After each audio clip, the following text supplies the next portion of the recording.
Well, we made it. Oh, it's been so long. I remember the good old days. Oh, back when we first got started. Indeed, we barely had a show structure.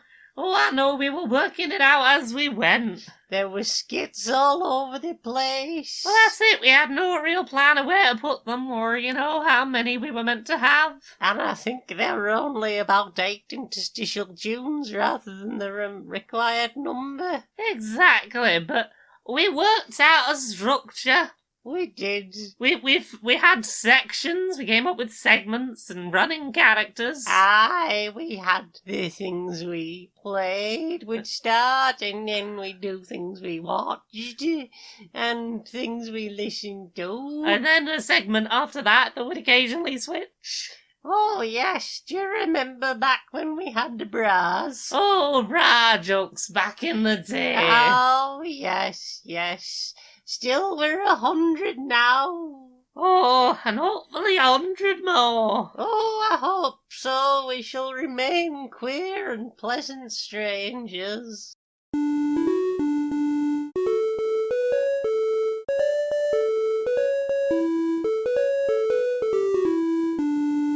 Greetings, strangers, queer and pleasant. I'm not Laura Kate Dale. And I'm not Jared... You're not Jared Way. No.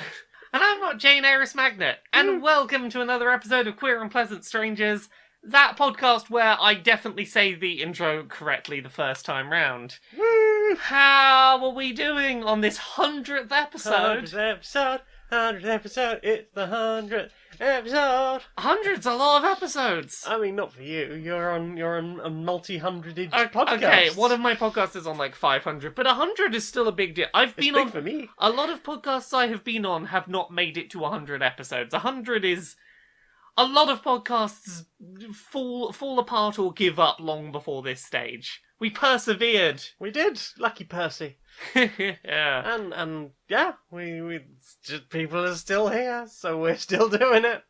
Yay! Yay! How has your week been? We went to see Becky. We did. Hi, Becky. Hi, Becky. That was a lovely weekend. Yeah, to do some birthdiness. Indeed, we had Not only is it 100th episode, I have a big number birthday. It is a big number birthday that is during the week this is being recorded. Is yet to happen, but will have happened by the time this happens. It happens in that nebulous void between recording and airing. Oh goodness! Wowza! Yeah. Oh, it's been a busy week. Yeah. It's been one of those ones where because we've been travelling, we've been doing big sleepies.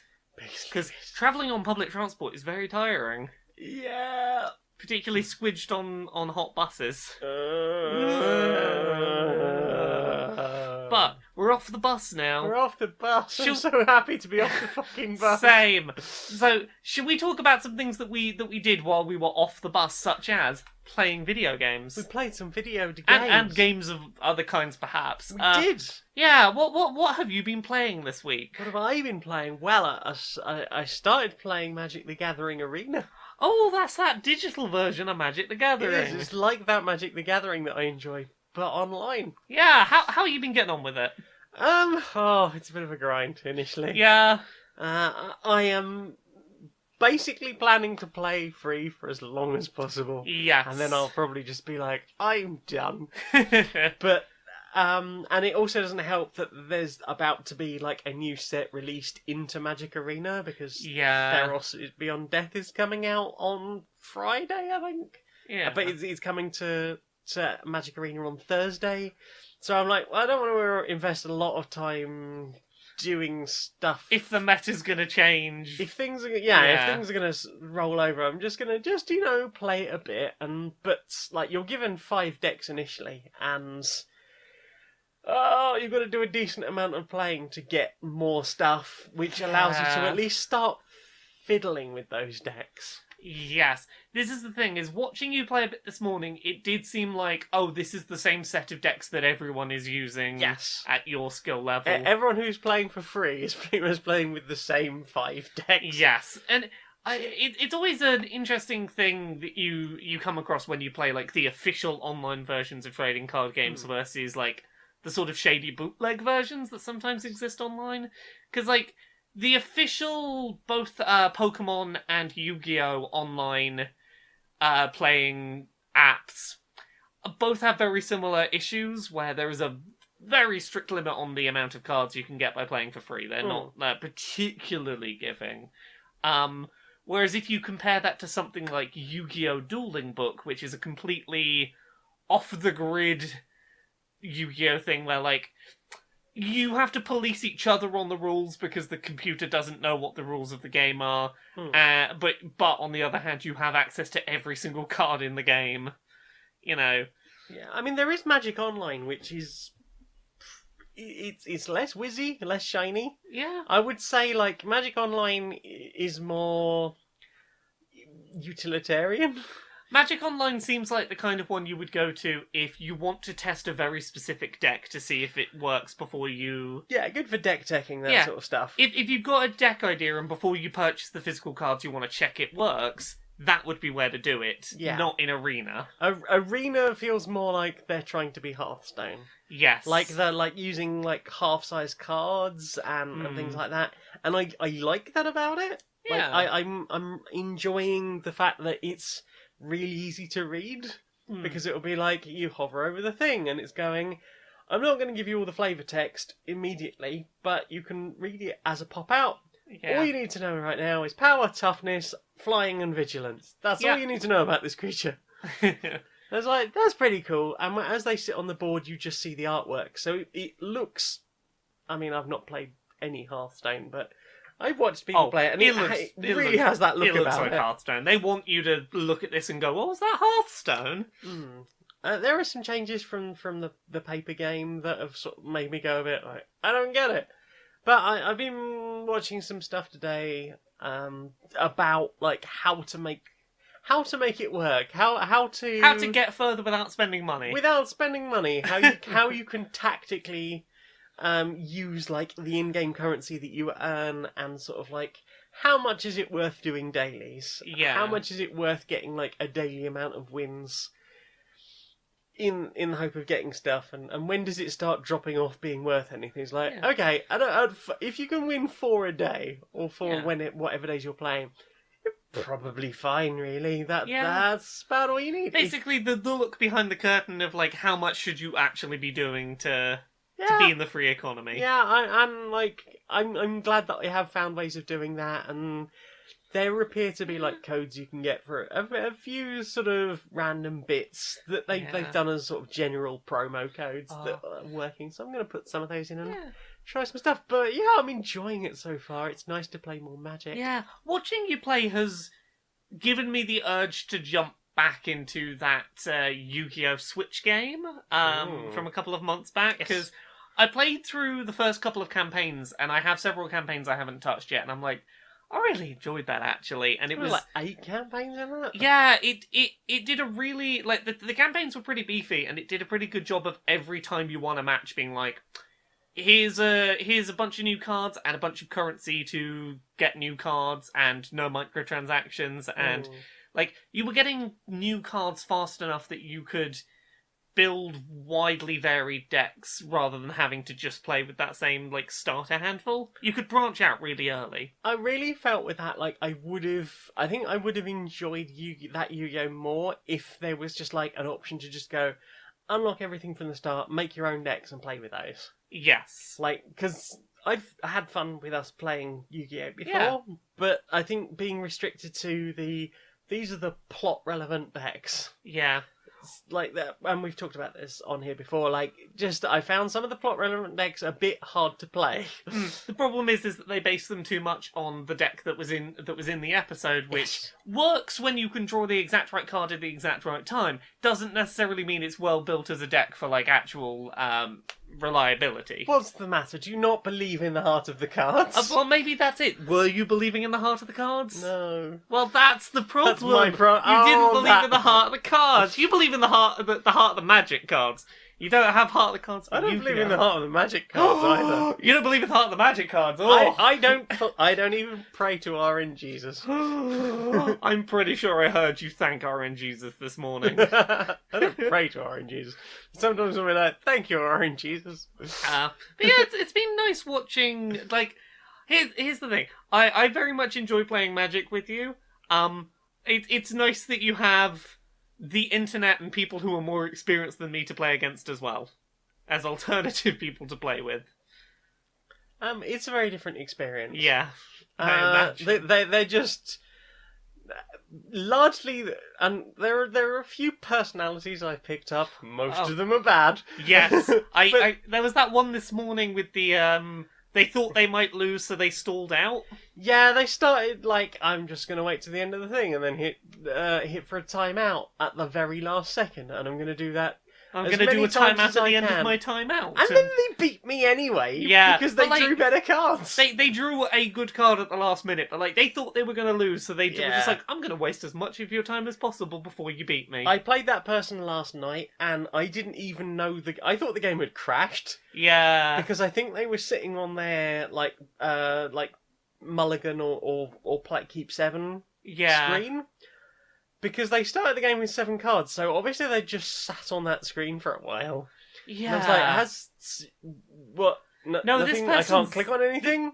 And then, like, for the first 5 rounds, they were just like, just going to stall out for as long as possible.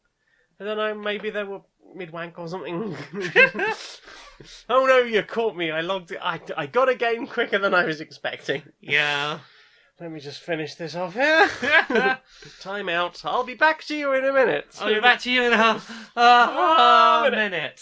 But yeah, I am enjoying playing Magic Online. I've added a couple of people from the Discord, so it will be fun to play a bit of that against actual people. Yeah, I need to use my digital Yu-Gi-Oh deck in that Switch game against some fan people, because I've had a few people tweet me going like, can I do a duel against you? And I'm like, I have an okay dragon deck, sure.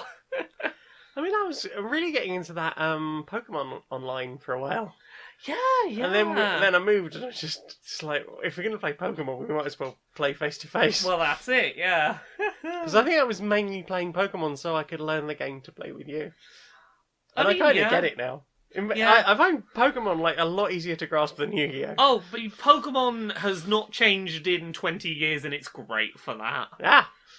We need to play some more of the physical Pokemon card game. I'm definitely up for more Pokemon. Yay! And maybe some more deck building, since you've got all those expansions that I don't know how much you did with. I bought your deck boxes and everything. I know, they're all alphabetized and organised ready to deck build from. Oh, I was down on the alphabetizing. Like, the more I've been getting into Magic recently, the more I've been like, alphabetizing might not be the best idea. Perhaps I should do it by converting mana cost. And just rearrange the whole thing. If you want to rearrange the whole thing, I will help you rearrange the whole thing the way you helped me alphabetize, but also by type. So it's like sort them by type, then alphabetize within the type. Right.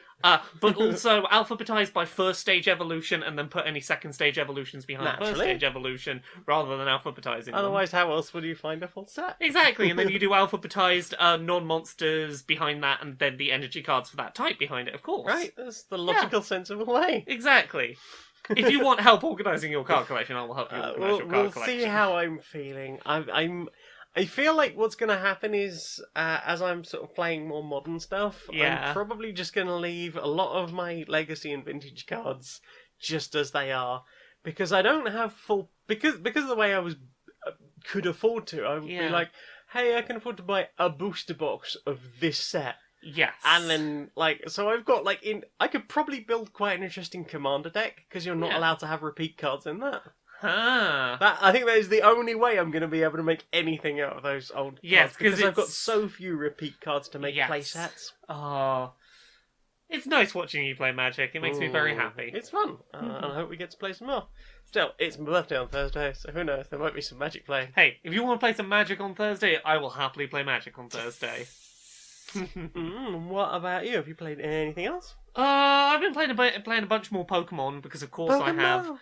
We'll get to the in-depth of the why shortly, but the short version is there was a Pokemon Direct that happened, and one of the things that came out of it is they added a new Pokemon to Sword and Shield. A new Galar version of Slowpoke. He's so orange. He's got a little sort of coloured spot on its head and little golden thing. Yeah.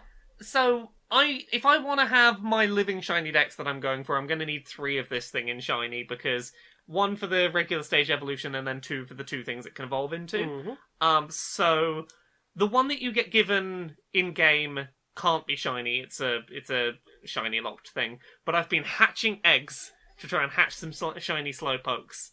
And I already have my first one, so within Friday, didn't play Saturday, Sunday. Within about 3 days, I managed to get I managed to get a shiny one of this new Pokemon, so hooray, I did it! Now I just need to get 2 more. Woo!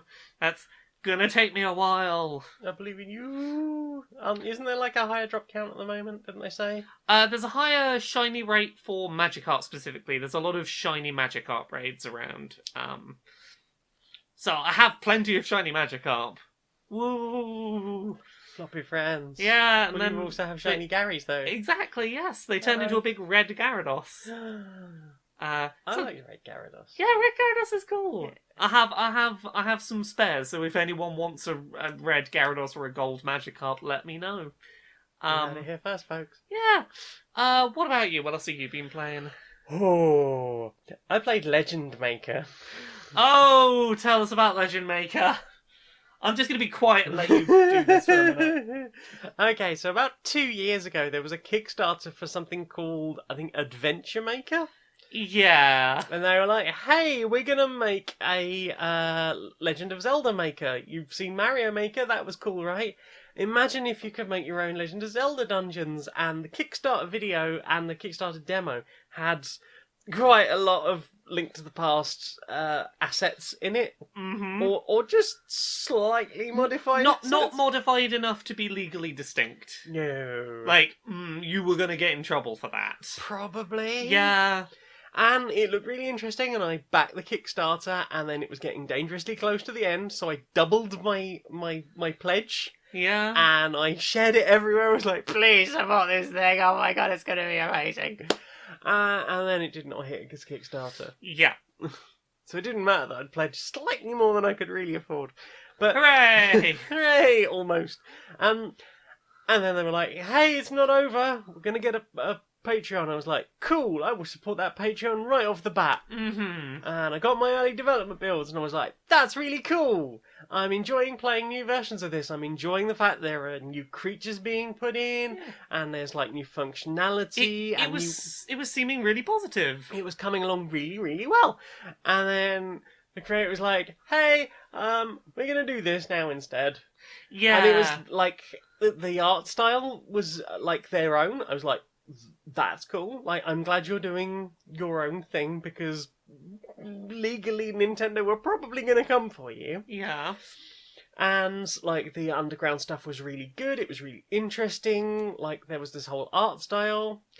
And that was a whole thing. Like, there was a lot of there was a lot of functionality. There was a lot of good creatures in there. There was, like, dynamic lighting. So when you put, like, torches and stuff down, it had, like, all nice glowy effects.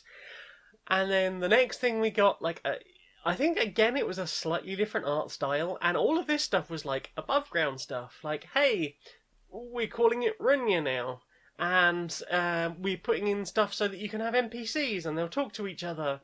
And we've just built the fire rod in this new version. And look, we've made mechanics so that if you set fire to, like, a bit of grass, it will slowly spread to all the connected grass. Isn't that a cool effect?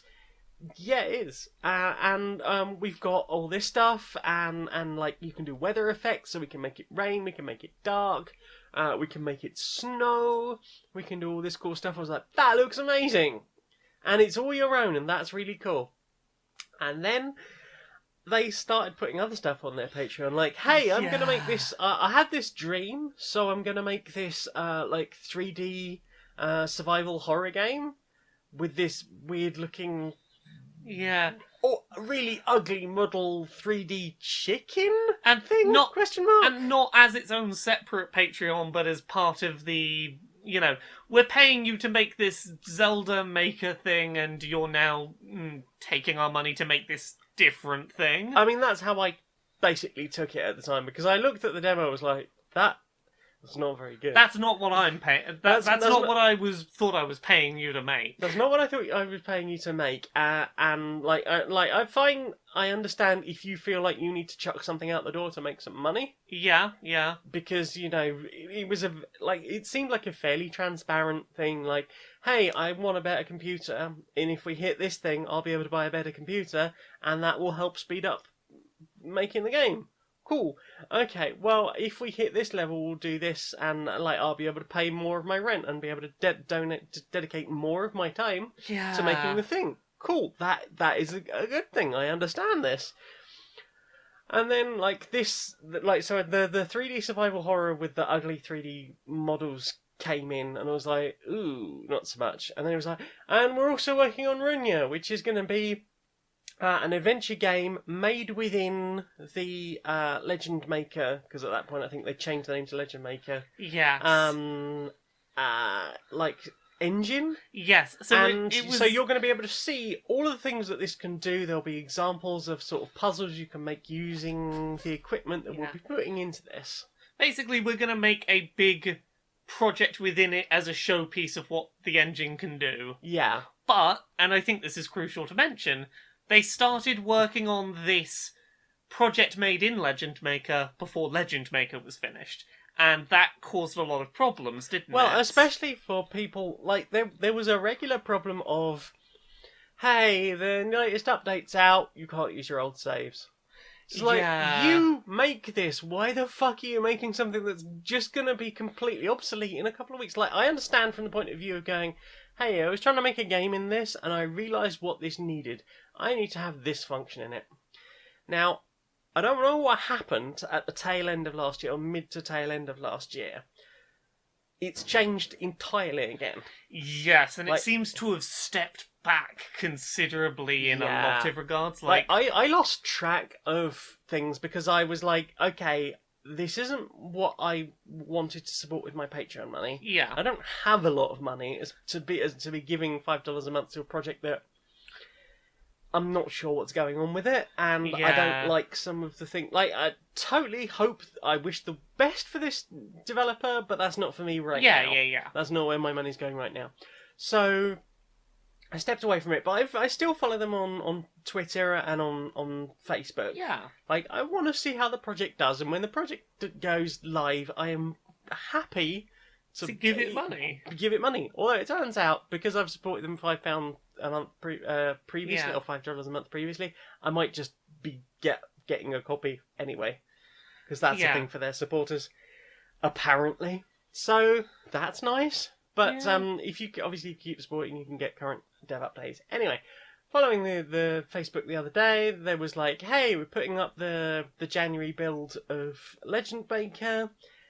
Are there any streamers out there who'd be interested in sharing this around?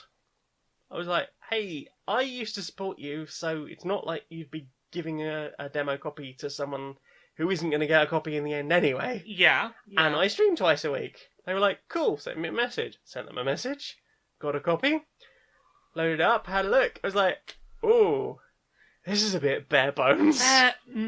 Considering how much functionality it sounded like there was in it in previous iterations that existed, it sounds like it's dropped back to, oh, this looks like a project that has only just started work on, where you can do 4 things. Yeah. And a lot of those things don't work. Yes. So, it's gone back very much to the original style, sort of green walls in a dungeon. They worked out this new thing where you're going screen by screen, because at one point they were talking about having scrolling sections and screen flicky mode as you go between sort of rooms. There was a problem in that nice one with the lighting effects version, because you could sort of see the solution to a puzzle a bit early, potentially, because it wasn't doing screen flicky. And obviously people go Zelda Maker, that screen flicky dungeons, right? Yeah. It's square by square. The excuse that was given end of last year was, hey, I feel like this is too much like I'm building an engine and not enough like it's a game. Yeah, but people were paying you to make an engine. People were paying to make this thing, which he has described as a game. But, like, it's also an engine? Yeah, I'd describe Super Mario Maker as an engine, essentially. Well, here's the thing. I understand the comparison point to Mario Maker where you want to go, like, it is an engine, but we want it to play like, to not feel like, oh, I'm sitting down to do some work in this development engine. You want it to feel, a little bit that's gamified. menu driven. Like, yeah, you can still make all the functionality. Yes, like, of an engine. Yeah, functionality wise, you want this to be an engine. Yes, it's a simple visual drag and drop engine, is what people want. That's all people want. Like, and there was stuff like in that very early version. It's like, hey, have you put a statue down? Well, if you drag like the fire rod onto it, that'll make that a spitting fire statue. Or if you put arrows on it, it'll spit arrows. The Mario Maker thing of drag a thing onto this thing and now it has other functionality. I was looking for that in the latest demo, and it's not there. I watched you try and drag a thing onto a thing and it didn't do anything, and you were like, oh. I was like, oh, I can drop like hearts into to jars and things. I can drop power-ups into jars. I can drop like fire rod or the bow or whatever into a chest, but that's it. And here's the thing, that wouldn't have been like that would have still been, exciting looking if this was like the first build they sent out and like, hey, here's how we're doing. It's the feels context less of functional than the original Kickstarter demo 2 years ago. The fact that it feels like it has stepped back in terms of functionality. Yeah. Like they've lost huge amounts of progress is like, here's the thing, I wouldn't even mind so much if it was you pay once. Say this had been a Kickstarter. You'd be like, okay, they've gone back to the drawing board, but it will eventually get there. Like, the fact that it's on Patreon and it's regular payments over time makes dropping back and losing functionality and starting over feel like an excuse to keep taking money for longer. Yeah, in the most cynical way possible. The only thing that gave me even vague hope was the fact that I was looking at the sprite sheet. It's like, okay, so not everything's been dropped. Stuff exists. You have part of the resources to make these things happen. But what feels like has happened is you've reskinned the Kickstarter and just made it flicky screen instead of scrolling screen. Yeah. Because, like, there's maybe like 8 or 9 enemies. There's less functionality on the scenery. Half of the door mechanics to make doors open and close work just doesn't. So I was sitting there like over the course of I think an hour I ended up playing on stream, and then I had to stop and just do Q&A stuff because there wasn't enough to show. Yeah. So I'd been making this dungeon. I think it crashed at some point, so I had to restart the thing, and I couldn't work out how to load it back in, which was disappointing. It's like, oh, okay, so all my work for the last hour that I've been getting really long save times on, that's all gone now? No, you just can't do it from the intro. There's obviously like lots of there's a game over screen that does nothing. It's like, do you want to restart or continue? It's like, oh, no, there's arrows there, but they don't do anything. It's like, where is all the game in your game that you've been making for years? Goodness. So, like, if you want to support them, it's patreon.com/dreamandmix, all one word, but maybe wait. I cannot in all good conscience recommend this. It feels like the thing to do is to watch this project. Watch the project. To watch the project until it feels like the development builds they're putting out are in a good place. Yeah. Support it, but be aware that you might be supporting a thing that might just drop back to square one at some point, and if you're going to put money in, like, go in knowing that that's a possibility. Or just head over and monitor their stuff. Like, yeah. Watch their Patreon, watch their Facebook, watch their Twitter. It's a really interesting project, and I really want a Zelda maker, but I feel like at this point, somebody else who is more dedicated to the project, and don't get me wrong, like, coding in your spare time is a lot. Yeah. But I feel like somebody else with more focus and like, maybe like more control over themselves. I feel like there's honestly two solutions to this. One of which is get someone else involved in the project who can tell you no sometimes and say, like, nope, just stick with it, keep going. Like, that stops them from going, yeah, but it's not, I went down this alley and I don't like it, I'm gonna let's not Duke Nukem Forever this shit. Yeah, that, or have someone else try and tackle this same concept who basically looks at this Kickstarter and looks at all the videos over the last couple of years and goes, here's what worked and didn't work for them. Let's just jump in fresh without 2 years of preconceptions about what this project's going to be and go in focused. Yeah. Someone who's made a game before maybe jump in and do this. Because this is the point, it's such a good idea that I am surprised nobody's tried to snipe them on it. Yeah, well, again, like, there's a certain level of respect of let people try and finish their projects off before you jump in and do the same idea. And what concerns me is the fact that they advertised looking for streamers to advertise this for them. They thought this was in a streamer-ready state. Yeah, there's not enough for more than an hour of streaming in its current state. And the fact that they're, like, as like somebody who's been following the project for a while, I was like, I'll just do a little bit of research. And what I was looking for with my research was, like, just ideas about dungeons so that I wasn't going, just fanning about on stream. Yeah. Like, I wanted to keep it, like, just have some ideas for puzzles that could be interesting to try, and just kept finding things were just fundamentally broken or didn't do that anymore. Yeah. And it was so disappointing.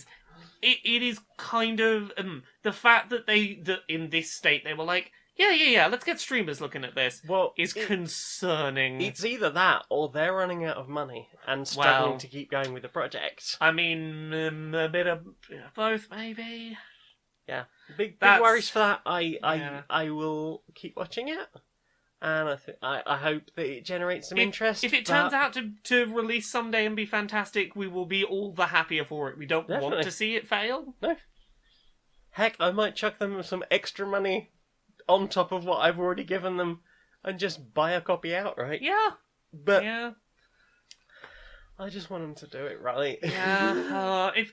If they want to talk to someone whose whole job is to look at how people's video games are going and to give them some advice on what they need to do, I'm happy to drop them an email and go, here's probably what you need to be doing to sort this. Yeah. What about you? Have you I've played a couple of indie game demos. Because since last week's episode, I have published my 25-ish most anticipated indie games of 2020. I was going to mention that in my watch. It's a really good article/video. Yeah, it's available on laurakbuzz.com as a written article or on youtube.com/laurakbuzz as a video. I was really proud of the video version of that. You should be. I am fascinated to see more of a lot of these games. Yeah, so I wanted to quickly talk about a couple of them that I've had chances to play demos for. There's one that I will be playing a demo of this week and talking about next week, which is a Potato Tale, which is the Potato Cats video game. So I played a demo for a game called Weird and Unfortunate Things Are Happening. You can find a demo for it on itch.io. The developer is called Unity, not the engine, a person called Unity. It is a very Earthbound-esque top-down JRPG where you play as a lesbian aunt trying to save her niece from a town that has just vanished off the map. Think of a sort of Night Vale-esque, everything's gone a bit weird and sideways and isn't surreal. That very Earthbound anyway? It's very, it's that kind of thing. The aunt has the ability to see supernatural beings, cool. And as such, when no one can remember her niece's town exists, she's like, I feel like this is a job for me. There is a demo for that game that is 8 hours long of a 15-hour RPG. It's basically the first half of the game. And they've said that the save's going to be importable. Yes, your save will transfer over. So if you want to play 8 hours of an RPG and then go, yeah, when that comes out, I'll play the other 8 hours of that and continue your save over, maybe treat it as 2 small RPGs, that is the thing you can do. And I've been playing some of the demo for it.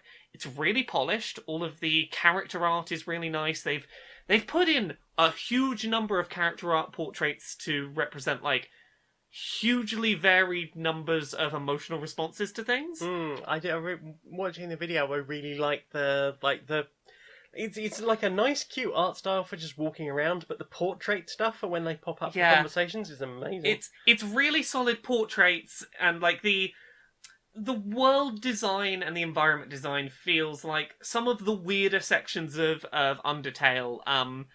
Particularly a lot of the otherworldly design reminded me of when you're going down into Undyne's lab and there's sort of like amalgamate ghost blob things where it's like lots of things that shouldn't be one thing combined into each other. Like, this is a combination of many creatures and it's a bit weird and creepy.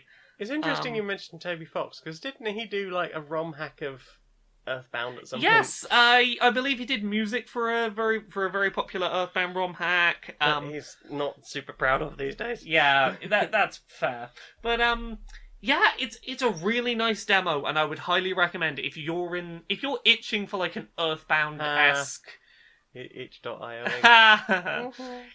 If you are in the mood for a good Earthbound-esque RPG with queer characters and really nice characterization, this seems really worth looking at, and such a beefy demo. Like, what is there to lose by picking up a free demo and like getting a really good feel for the length? Right. It reminds me a lot of that Dragon Quest XI demo that got put up and was like the first 10 hours of the game. I'm always a fan of an RPG going, here's enough of the game for you to really get a sense of if you're going to like it. Mm-hmm. Other ones that I have had a chance to play demos for include, let me have a scroll.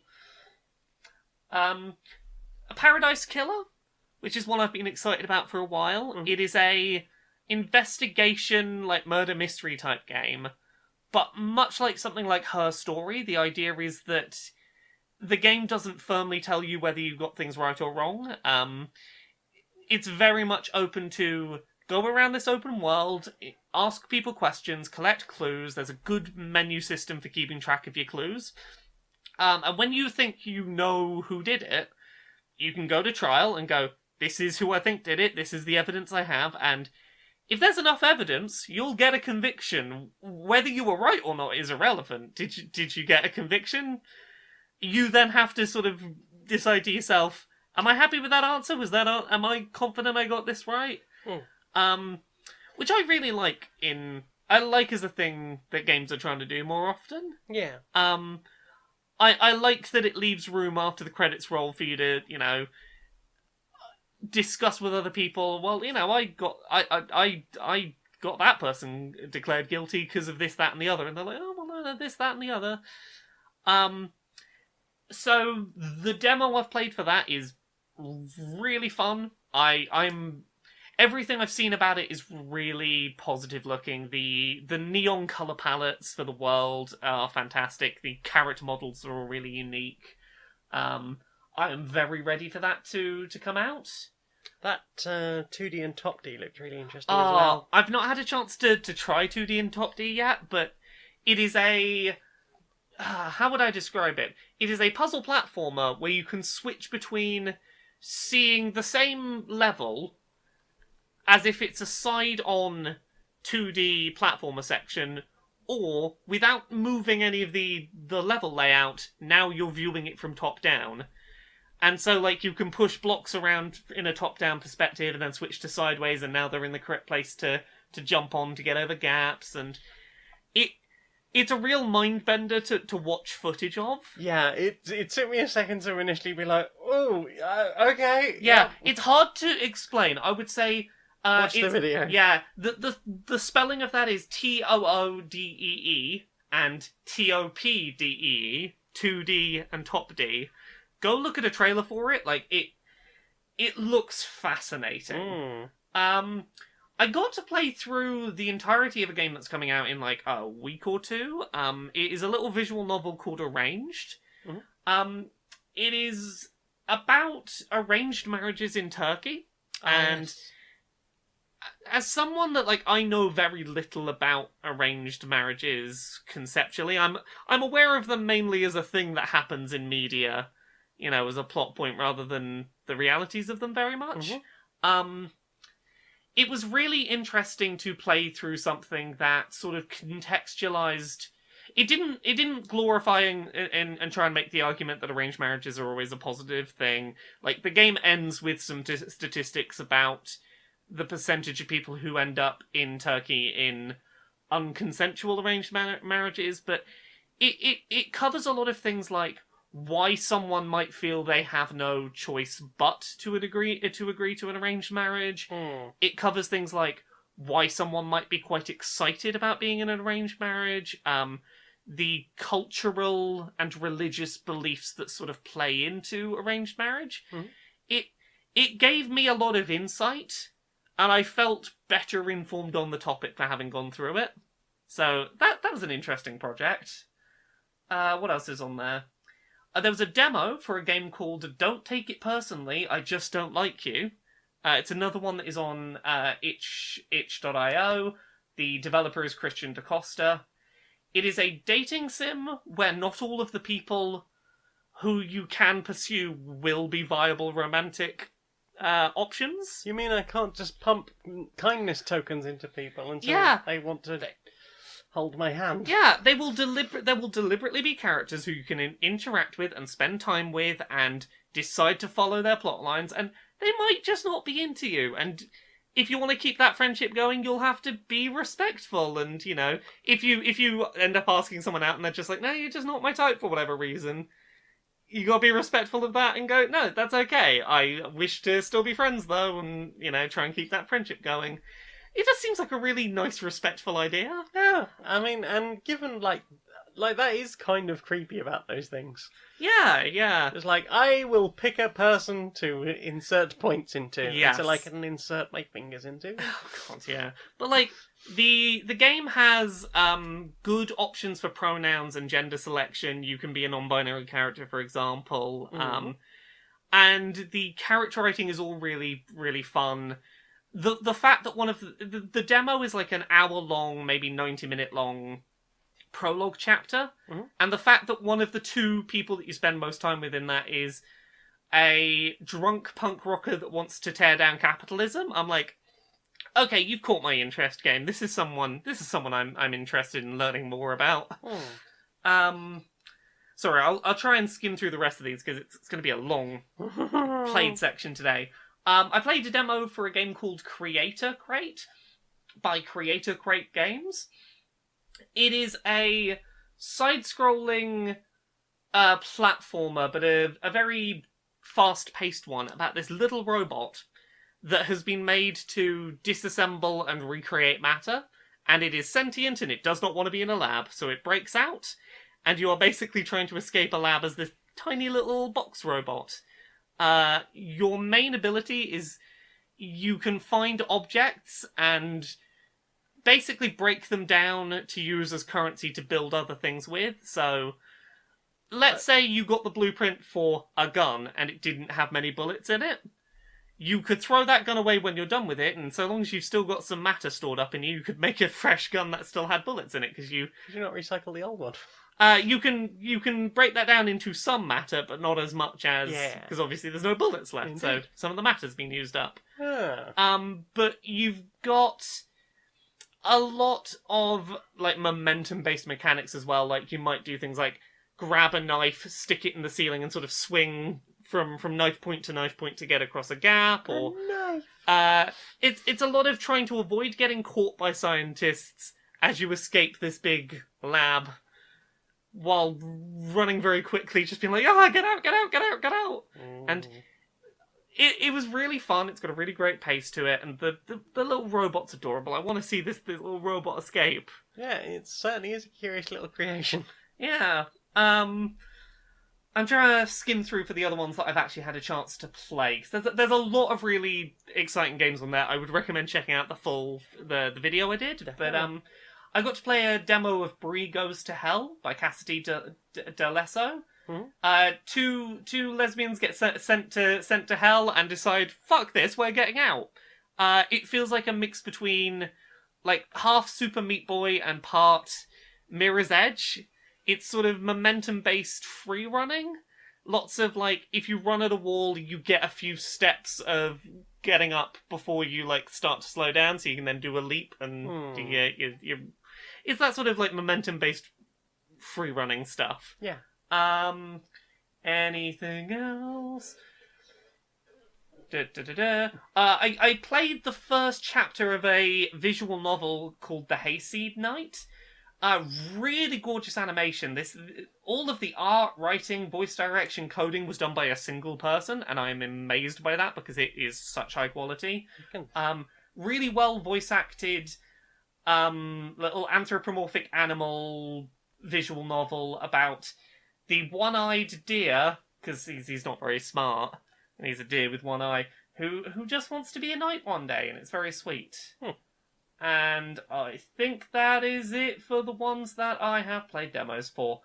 Have you played anything else this week? No, that's it really. Well then, time for this. Ooh. Tired of the same old air fresheners? Why not try our new range of fantasy room sprays? Just set your preferred frequency and Face Spray will add a touch of magic to your home. Available in Deep Forest, Rolling Meadow, or Spring Brook. Honey, why is there a satyr on the beanbag? Face Spray. Bring the magic home. Oh god, there's unicorn poop in my shoes as well.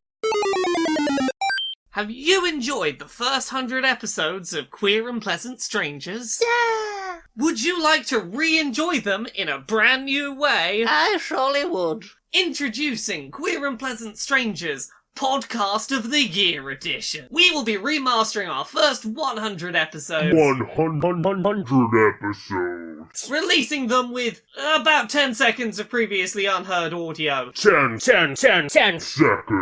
Including discussion before the skit starts as to how we're gonna do the skit. How are we going to do the skit? Maybe you start it as a solo? Yeah, okay, I'm happy to do this one as a solo. Yeah. Go back and enjoy Queer and Pleasant Strangers as it was always meant to be experienced. Badly edited.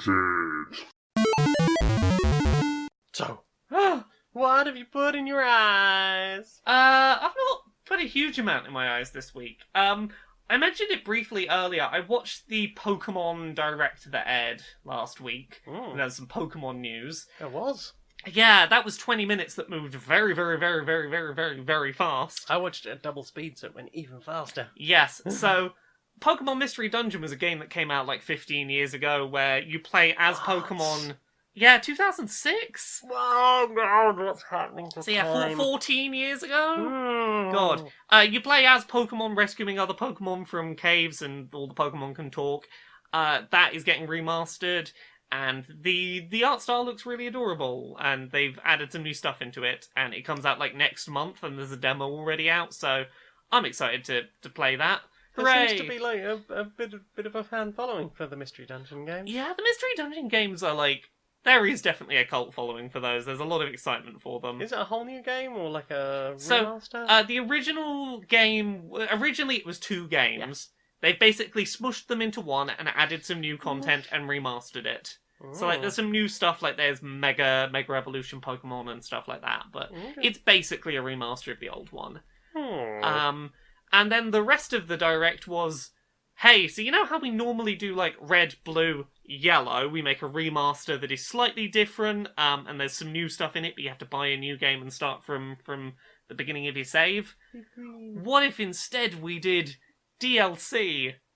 And I'm not opposed to that in theory. I think it's a bit cheeky that they're trying to sell the DLC twice if you have both copies of the game. That this largely identical DLC, you can't just use it on both your copies. But there's going to be 2 big DLC expansions. They're both sort of like the wild area in that you can they're not narrow corridored areas. You can move the camera around, that sort of thing. One is in the summer and is based on the Isle of Man, and then the other one is coming out in the winter and is based on Scotland. Apparently that's what they're based on, according to the official Pokemon account. Neither did I. One is like sunny and beaches, and one is snowy. But apparently it's the Isle of Man and Scotland, according to the official Pokemon Twitter account. Okay. But basically, here's 2 new big chunks of story that you can go and do. Each has a new legendary in it. Each adds back in a bunch of Pokemon that didn't make the cut when the original game came out. I think there's like 200 of the old ones they're bringing back. New versions of existing Pokemon, so like there's new versions of the legendary birds. Yes. Becky's not happy about new Articuno, no. I like new Articuno. I don't have any feelings either way. But new outfits, but just a bunch of new content being added to the game, and I am up for the idea of, for 30 quid, here is 2 new chunks of game to keep you playing for the next year. Like, I'm not opposed to that as a DLC plan. I will take a chunk more game in the summer and a chunk more in the winter for a game I'm loving already. Yeah, I mean, you mentioned like Pokemon Yellow compared to Red and Blue, but yeah, wasn't Yellow just like the same thing but with like a different mix of the Pokemon and like Pikachu following you around? Well, there was a number of like things that were unique to Yellow. Team Rocket being more like the well, that's it. series? Team Rocket were more like the anime series. You had Pikachu following you around as your little Tamagotchi that you could sort of turn around and their little face would show up. You could get a surfing Pikachu, and there was a little surfing minigame you could do down the beach. Like, none of it was hugely substantial. It was more... You know, in years since, some of those remakes have been more substantial upgrades. Yeah, was Ultra Sun and Ultra Moon different from... That's the one I was going to bring up. So Ultra Sun and Ultra Moon were kind of re-releases of Sun and Moon, but they had, like, probably, like, 5 to 6 hours of extra stuff at the end. Like, they had a pretty substantial additional story chunk and a bunch of new legendaries and... an area where you could get, like, shiny Pokemon would be more common. Yeah. They had, like, a decent amount of, like, oh, this is the extra stuff that you're replaying the story for. But you had to replay through most of what is generally considered one of the slowest Pokemon games to get to that content. Yikes. Whereas I'm glad that this is... Oh, you finished the game? Okay, don't worry. 6 months from now, you can just jump back in with your save file and just jump to the new stuff. That feels a lot more sensible than trying to buy a whole new game and being forced to play through what might not be great story. Well, that's it. And I like that they're doing the thing where they've got, here's some new Pokemon, here's some old ones with some new spins. Like, that's a good mix of ways to go, like, here's a good mix of content for what everyone's asking for. Yeah, because Pokemon's always had those little follow-ons. So there's been like Yellow. What was the one for Gold and Silver? Crystal. Yeah. Yes. They've always had these little, like, there's additional things you can get by playing the sort of remastered one later. The sort of the next one. Yes. So I'm happy to see them move away from that strategy and more towards, hey, look, and they're not making you buy the DLC to get the new content. Yes, I did quite like that. Yeah. Like the fact that you'll still be able to get that through trading. Yes. So I don't know for a fact, but I highly suspect when this DLC comes out, there will probably be a pretty good concerted effect from the community to go, hey, people who've got the DLC, put Pokemon from that DLC onto surprise trade, so people who don't have the DLC will get Pokemon they couldn't otherwise get. Yeah, and like the way they were doing at Christmas with the starters. Yeah, because like Becky was saying, like because she got a Switch and was it Shield? Yeah. For UDP, and was saying like Wonder Trade is flooded with like all the starters and like a bunch of interesting later stuff. People being really helpful and going like, look, here's stuff here's all the exclusive stuff. Yeah, people have been really generous and not just throwing out their Pidgeys. Yeah. Which I hope that bears well for when the DLC happens, for like making sure the people without the DLC get to regularly receive new Pokemon. That would be nice. What about you? What have you been watching? What have I been watching? I'll be honest. It's mostly Magic the Gathering, Thespian Death stuff. That's super okay. Tell me about your Magic the Gathering stuff. So I've been watched I finally got around to watching the official Magic the Gathering trailer for Thespian Death, which is cool as fuck. I know nothing about Magic the Gathering. Can you explain to me in any way that would make sense any of what occurs? I couldn't when I watched it, but I probably kind of can now. Okay, what's the super simplified dummy version? So there's this whole concept of the returned, people who have been dead. and they will fashion a gold mask and return into the world, but they will lose, like, themselves in that. Okay. And they will basically be sort of zombies, sort of husk type creatures. Giving up the personality, but the body lives on. Yes, like people so desperate to come back to life that they surrendered most of themselves. Yeah. Apart from their physical form. So a character is walking along and towards like this barrier that everyone seems to be walking into that looks kind of like if water was almost like a Stargate, but it's like a whole wall of water. Is this the trailer that was at the Game Awards or something? I have no idea. Does a woman get pulled underwater by something? Yeah, I've seen this trailer. Yay! Okay. Yes, I know what you're talking about. Okay, continue explaining, because I did not understand a thing of what I saw. Okay, so she's Elspeth, and she was the main character from the original Theros series. Stuff happened, she died, she got taken to the underworld, and basically as she's leaving, she sees what appears to be a child just standing about to touch the barrier, and she goes up, touches the child on the shoulder, they turn around, and it's oh god, what was the film with the creepy kid in the raincoat? You know the thing I mean, with the red raincoat.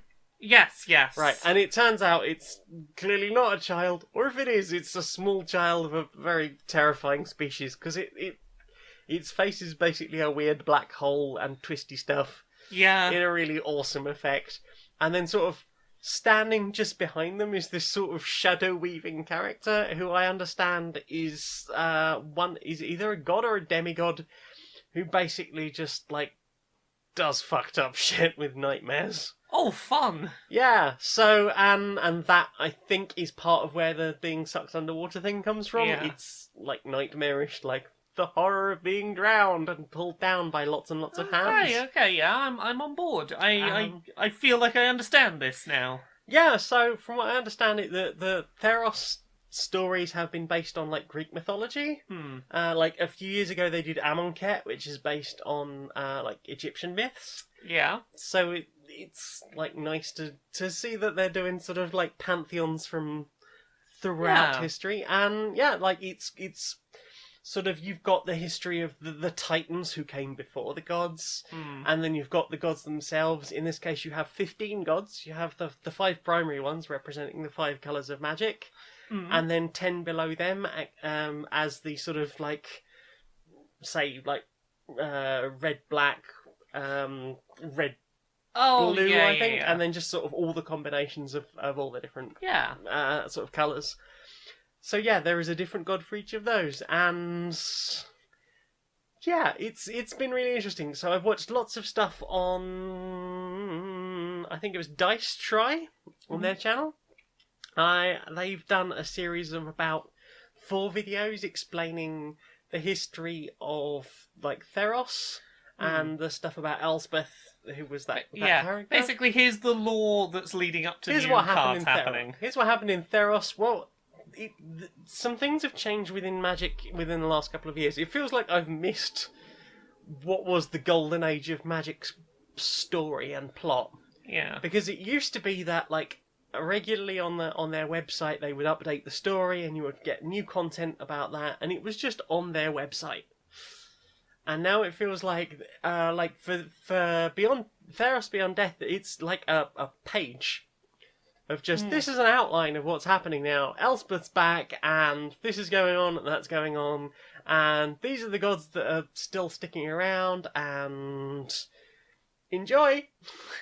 As opposed to, here are months and months and months of story updates and interesting art, and also there's going to be comic books and books and other stuff relating to it.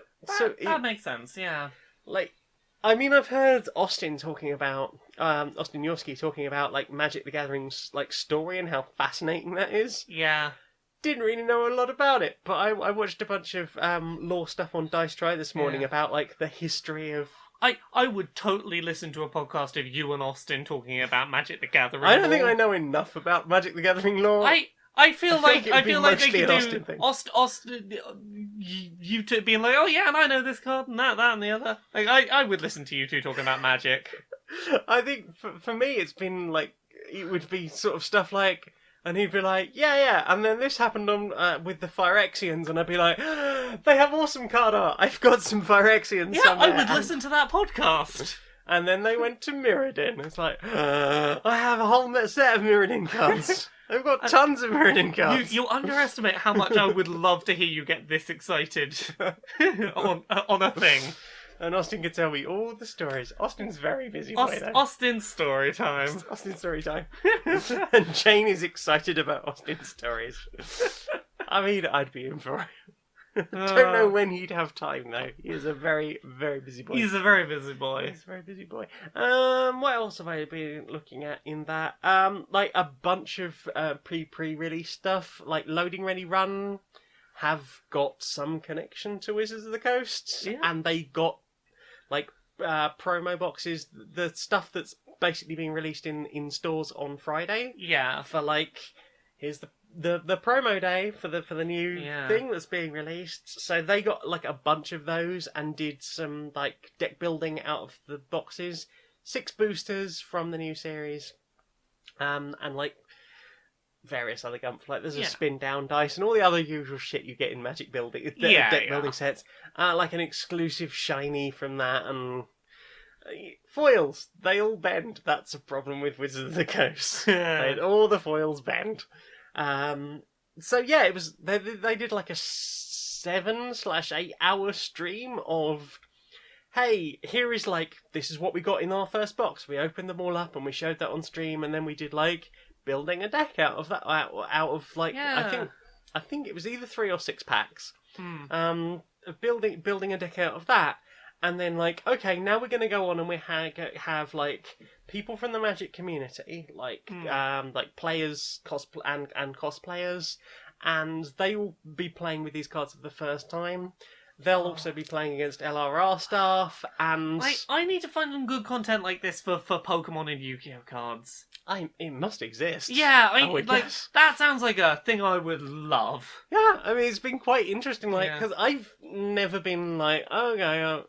I think until recently I've not sort of thought about engaging with what is going on in this, because I hate dealing with communities. Yeah, that's totally fair.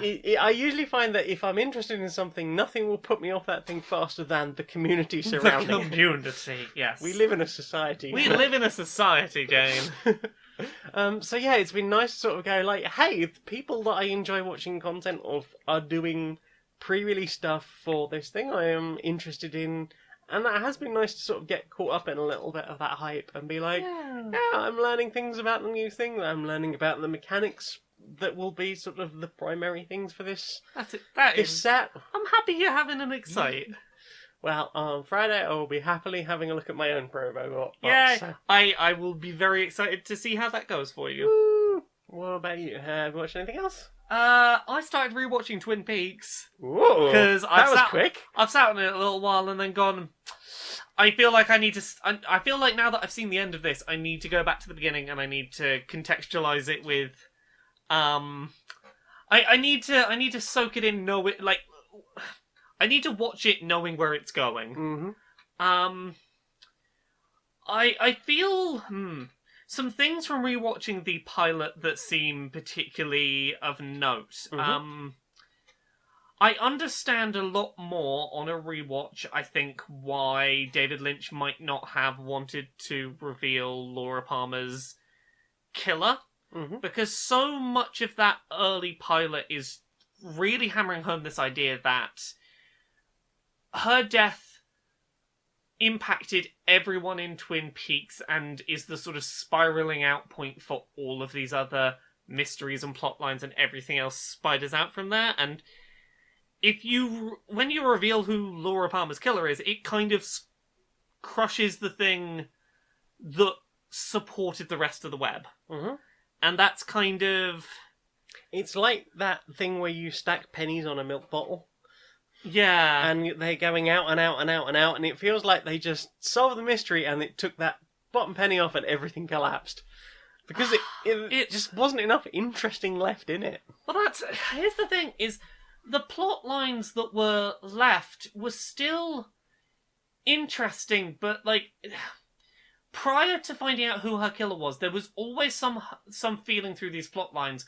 Maybe this will in some way lead back into that central mystery. Mm-hmm. And even if the mysteries themselves weren't the thing I was super interested in at the time, I'd be like, yeah, but what if it somehow leads into the big thing? Yeah. And you never knew which plot lines were going to be important to the big thing. Yeah, and it almost felt like the Who Killed Laura Palmer was the least important of all the mysteries. Mm. And the fact that the network were like, we have to solve Who Killed Laura Palmer, it's like, you don't get it. That's not the point. But again, like, when you contextualize that with what was going on at the time, like, there were not a lot of shows that had, as I understand it, like, long-running mysteries in them. No. That wasn't a thing. No.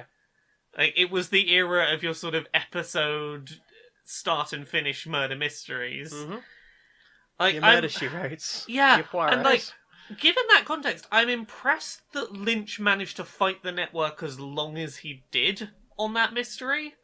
I mean, if you think about it, the first season of Twin Peaks is not that long, and by the time the second series had started, it had already been decided, you're going to tell us who killed Laura Palmer, at which point he went, okay, I'm contracted for, I think it was 6 episodes. Yeah. And he does, like, some at the beginning, obviously the Laura reveal Palmer of ones, Laura's mystery, and some stuff right at the end. So basically, the Wyndham Earle episodes. Yeah, well, the thing with it, I think, is... and how do I put this? Even though I think, like, given today's context, looking back, I think Laura Palmer's mystery was solved too soon and shouldn't have been solved. I think with the context of when it released, I'm still really impressed that Lynch was able to convince them to not reveal it until then. Like, that was still a hugely impressive feat in sort of reshaping how you told a narrative.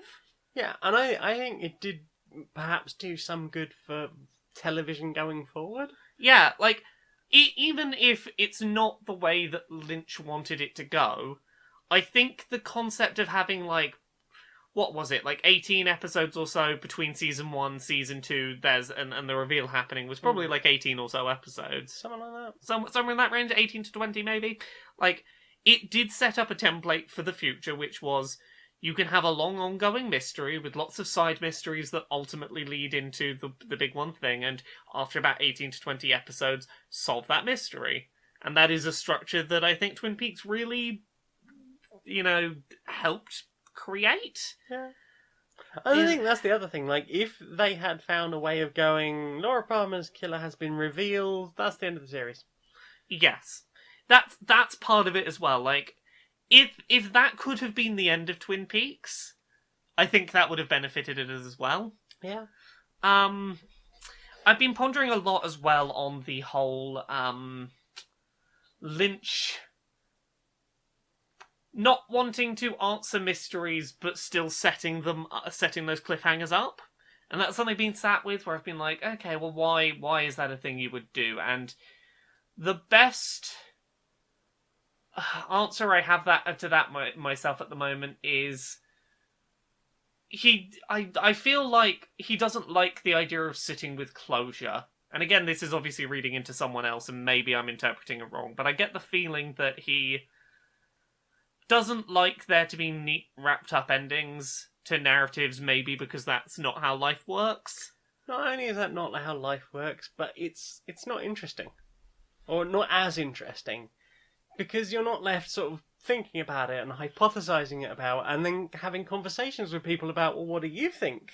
Yeah. And how do you interact with this? And regardless of whether or not your answer is correct or the right answer, like, you've created this whole extra thing of interactions with people and interest and just fascination and wonder. One thing I will say is I don't think Twin Peaks would be the phenomenon it is today, like in cult circles and sort of revered the way it is. I think people would have forgotten about it by now if not for season 2 ending on such a drastic cliffhanger. Yes. And I don't necessarily think it was a good move in storytelling. I think there is some merit to the theoretical side of, leave some things unanswered. Yes, I feel like season 2's ending isn't leaving a thing unanswered. It's, we're setting literally point 1 of a new story and then going, yeah, but we're not going to give you that story.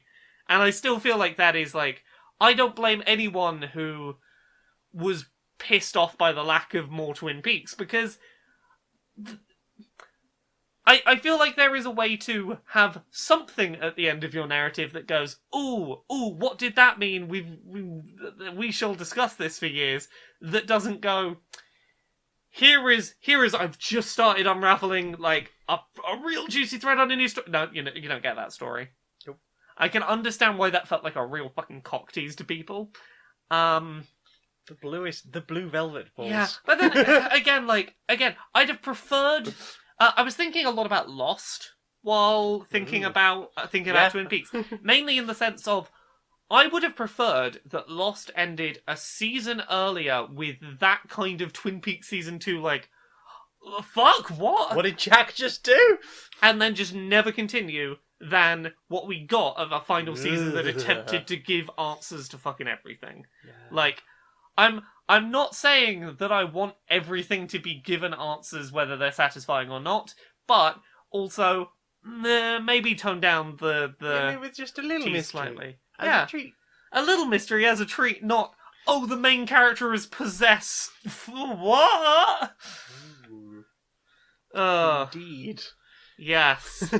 Because actually, this is the thing I was thinking about is the way I tend to enjoy, like, that idea of leaving people something to discuss is when you end your show or your season on something that sheds light on what happened before in a new light. Mm-hmm. Like, let's say the end of season 2 of Twin Peaks had not implied, as he left the Red Room, he was taken over by, what's his face? His shadow self. Yeah, his shadow self.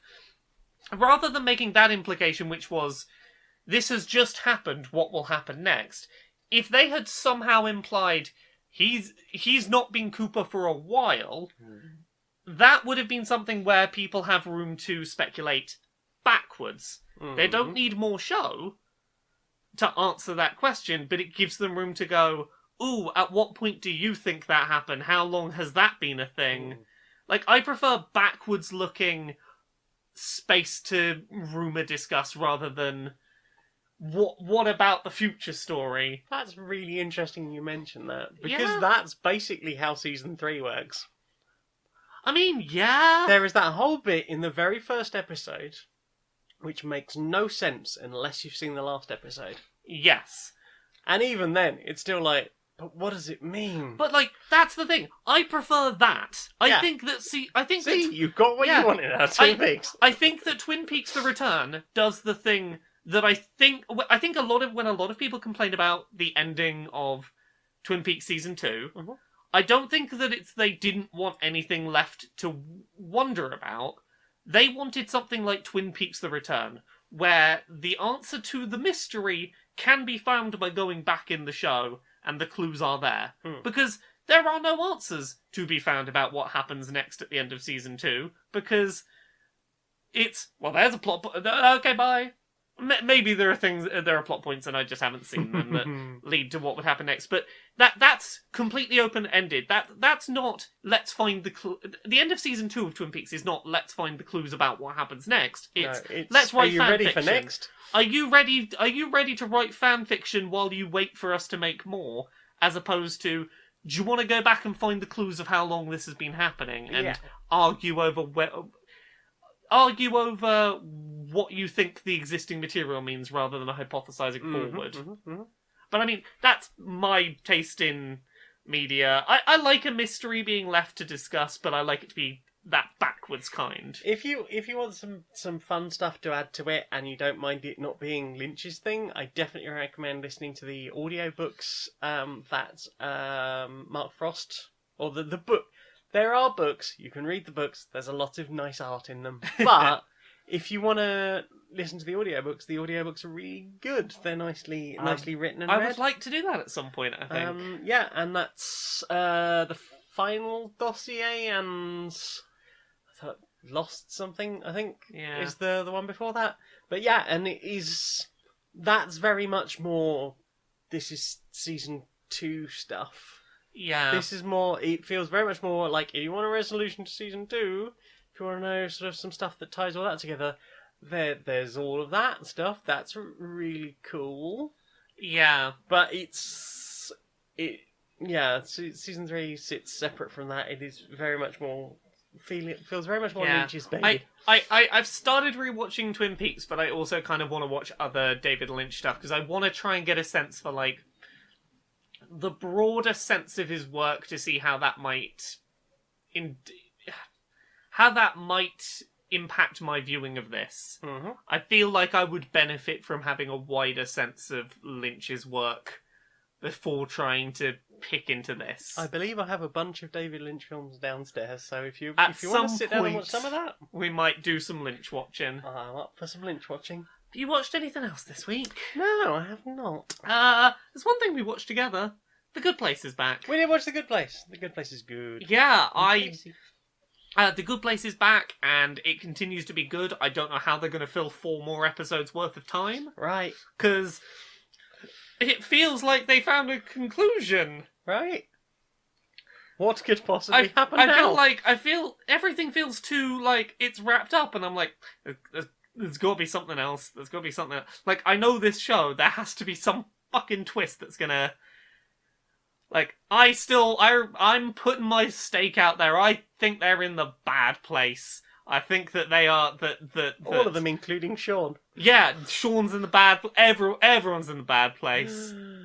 The whole show is the bad place. Are we going to perhaps encounter some kind of creator? Was it a dream? This fucking show. I am super curious how you film 4 more episodes of this. Right. And like any other show, I'd go like, oh, you're just gonna spin your wheels for 4 more episodes. But I'm like, not this show. They know what they're doing. Yeah, I mean, it's one of those series that I think is going to end at the right time. But really, I'm really praying they stick the landing. Yeah, I think that they've done the right thing by not trying to stretch it out.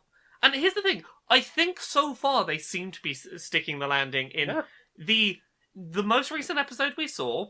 The answer they gave to the very big question of how do you have a better system of the afterlife that is more fair to people, considering the fact that people are capable of change and that their morality is not a static, fixed fact. The answer they gave to that was really satisfying.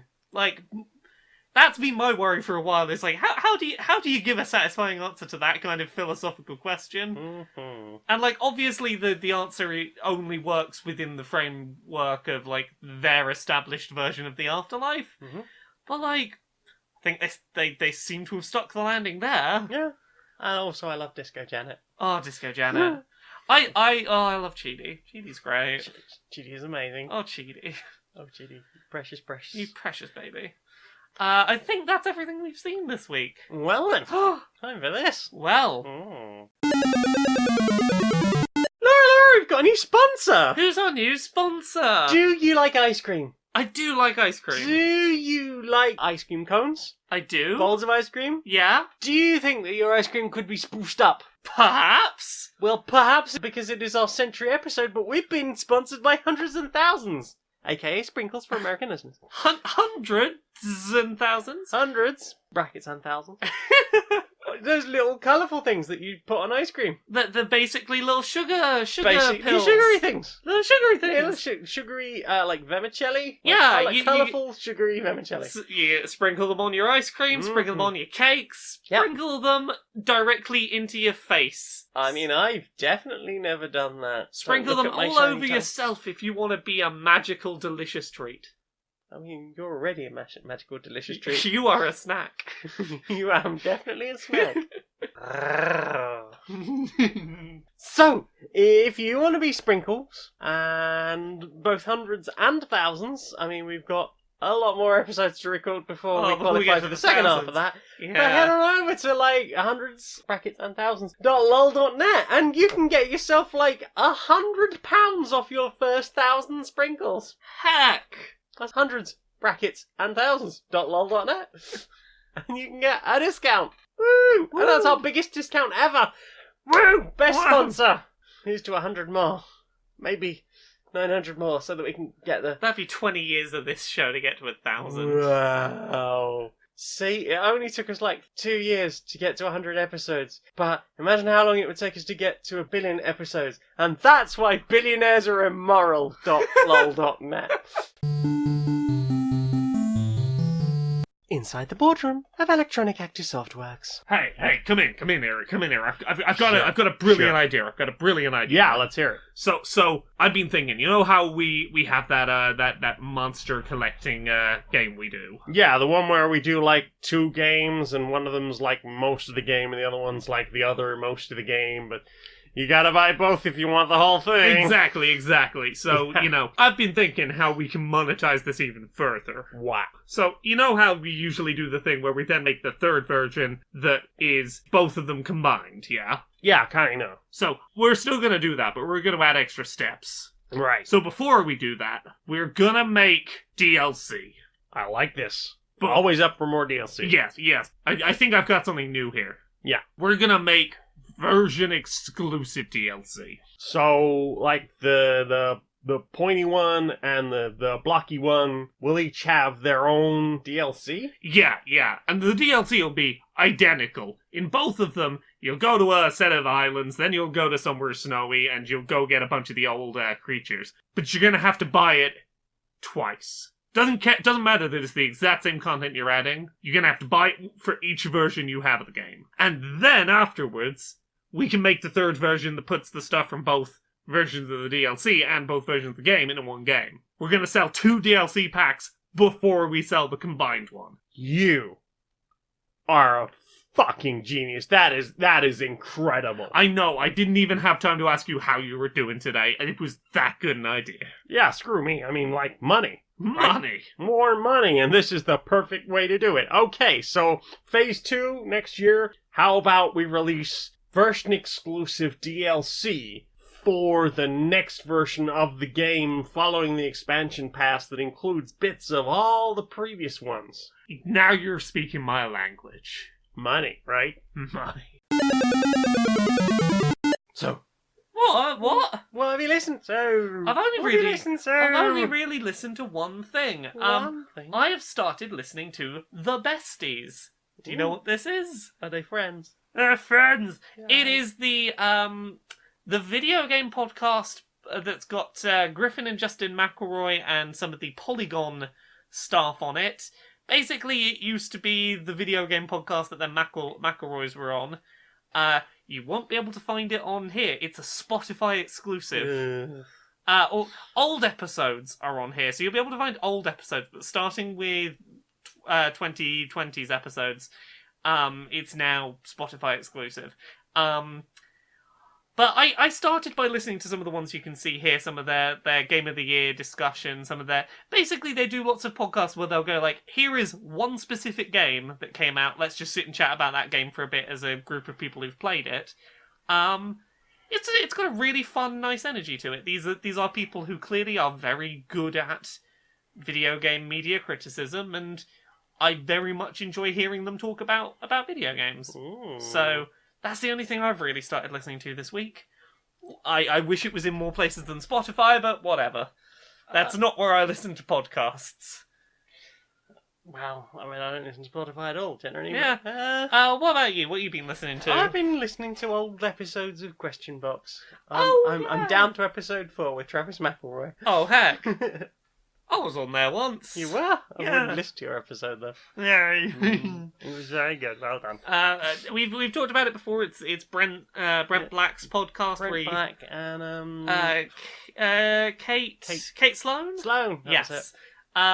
ask very personal questions in a game show format and Might win $10 worth of something. yeah, I got $10 worth of Nando's, I think it was. I think you did win a Nando's voucher. I think I won some Nando's. Nando's!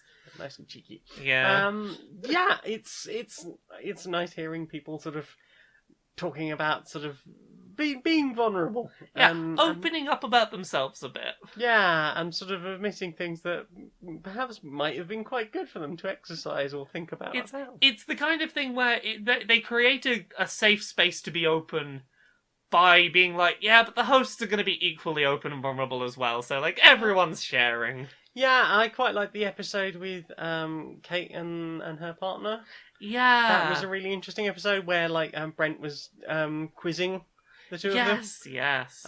It was nice to hear the Matt Turner and oh god, what's the guy's name from Life's a Pitch? Yes. I like Life's a Pitch. Life's a Pitch is great. I've been on there a couple of times. It's lovely. Yeah. Oh. I've been on a couple of Life's a Pitches. Oh, I think I've definitely heard one of you on Life's a Pitch. Yeah.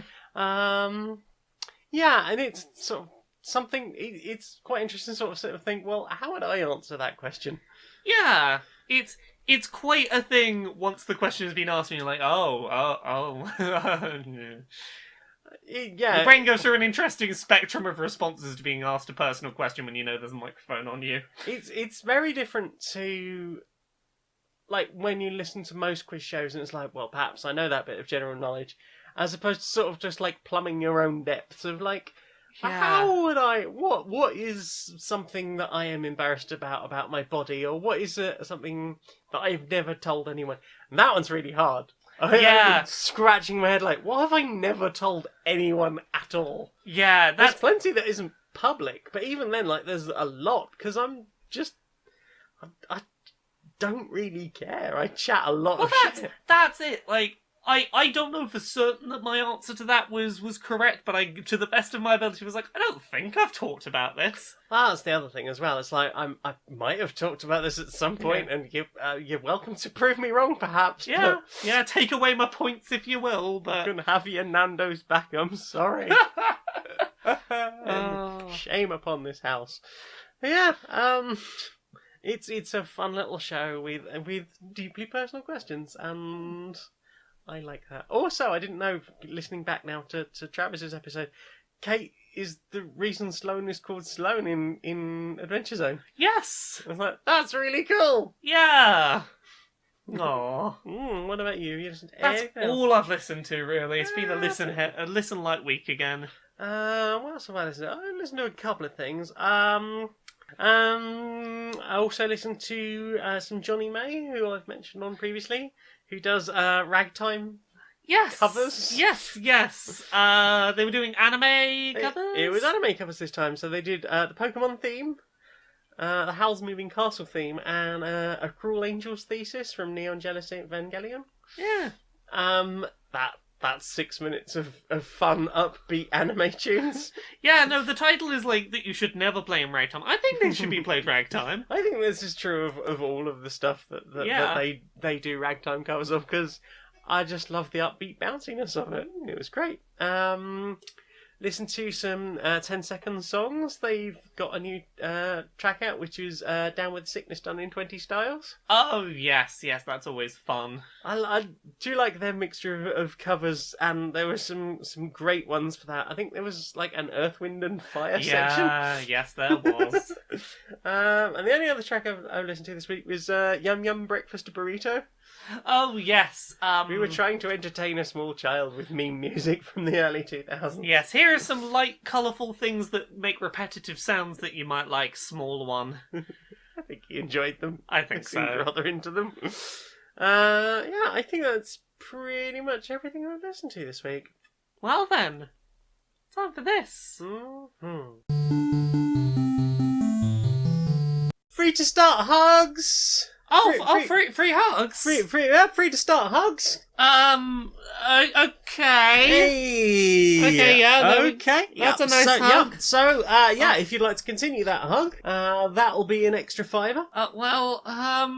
Not really. How about this? I will continue to hug you, but I'm gonna whisper in your ear about Honey, who are sponsoring me. It's a browser plugin, and you can learn all about that. About how I you can try. Yeah, so Honey is a browser plugin, and they search the internet for like a bunch. Oh no, I can't get out the hug. No, unfortunately, this is an unskippable ad. Because you see, you have to pay for the full advertising thing through the hug. So yeah, it's a free browser plugin. It doesn't cost you anything, and they promise they probably won't sell your data to things because they're paid by the people who are giving the discounts in the first place. And it's way easier than checking all of those websites. Okay, you that you probably never checked. Advert done. Yeah, I mean, I guess. So how about some more of that? If you want to give me an extra 10 quid, I can take the adverts off. Wasn't it just $5 before to the hug continue? That was the hug continue. This is the hug continue without ads. No thanks, I'd rather... How about this? I've got a thing where I won't constantly poke you throughout the hug, and you can pay to have that removed so that it's less annoying. Hey, how about I just don't bother with the hug? Because at this point, I'd rather pirate a hug than legitimately go through and get a Wouldn't download a hug? I would download a hug to avoid all of this nonsense.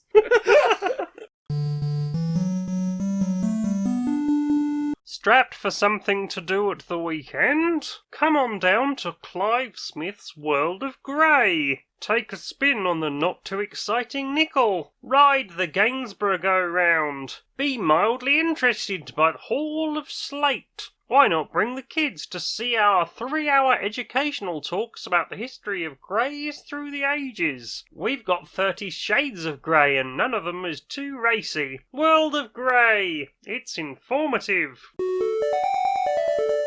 Questions time. It's time for questions. Ask the questions. What are the questions? Oh, well, it's not just questions this week. People have also shared some of their favourite memories. Oh, because we're 100. Because we're 100. That's quite a big number. Right. It's a very big number. So Lucy Nevins asks, what would be your signature attack in an anime? I feel like I would very dramatically, imagine a scene in, Death Note where something's being written, but I'm writing a very scathing review. Oh, heck. Yeah, I defeat you by writing just a very scathing takedown of all of your flaws. Ooh, heck. I feel like I would pun someone to death. Oh, God. Punishment, perhaps. Yeah, they would, I would pun them so bad, I don't know, maybe all their skin would flay off like they'd been hit by a nuclear blast. Just a skeleton left there, just,